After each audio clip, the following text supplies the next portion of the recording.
สวัสดีจ้ามาพบมาพอกับสาวโซเล่นภาคแสบผ้านวดจ้ะมื้อนี้สิพามากินเมี่ยงปลาแดกที่ซับมื้อวานนะจ้ะที่พ่อซับเนี่ยเห็นบ่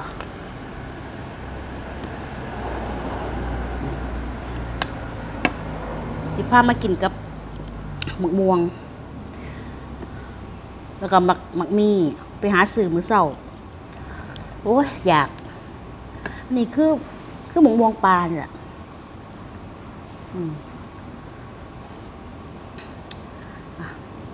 กินกันแล้วจ้ะ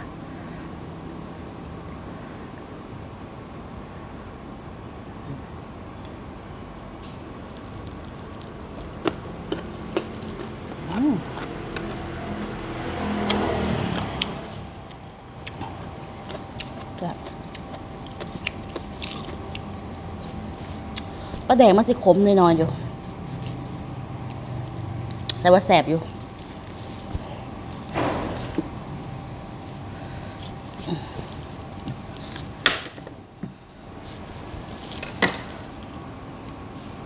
มี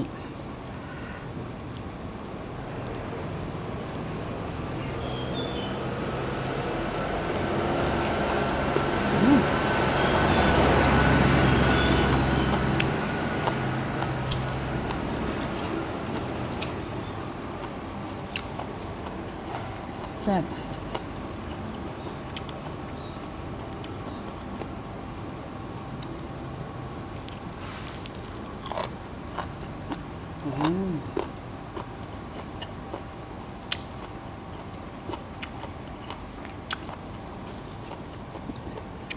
ในนี่สิมีปลาแดก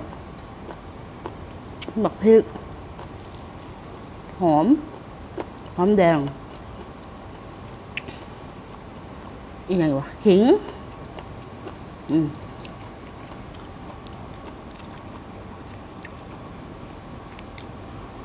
ครับ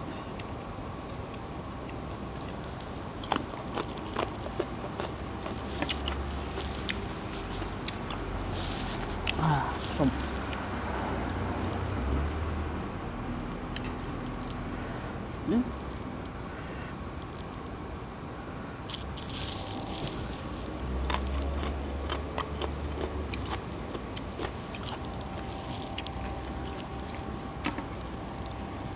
แดงม่วงมาก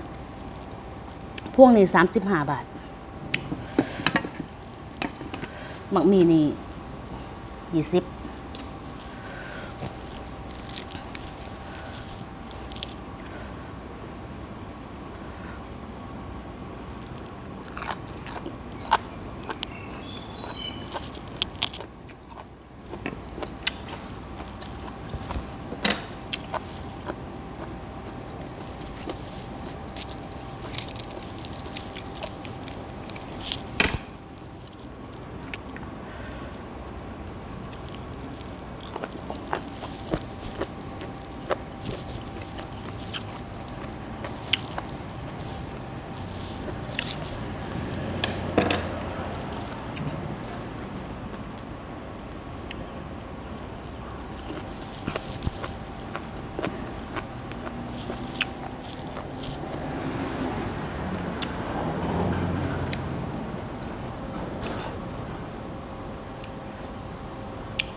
สม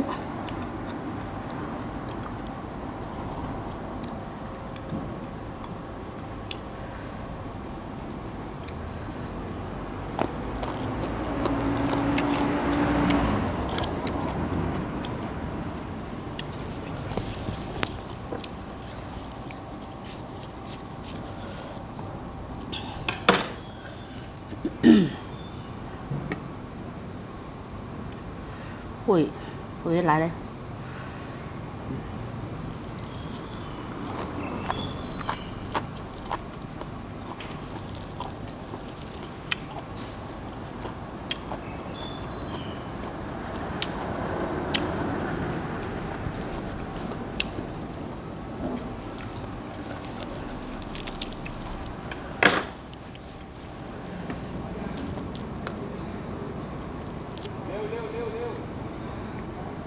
ายอยู่นั่นน่ะ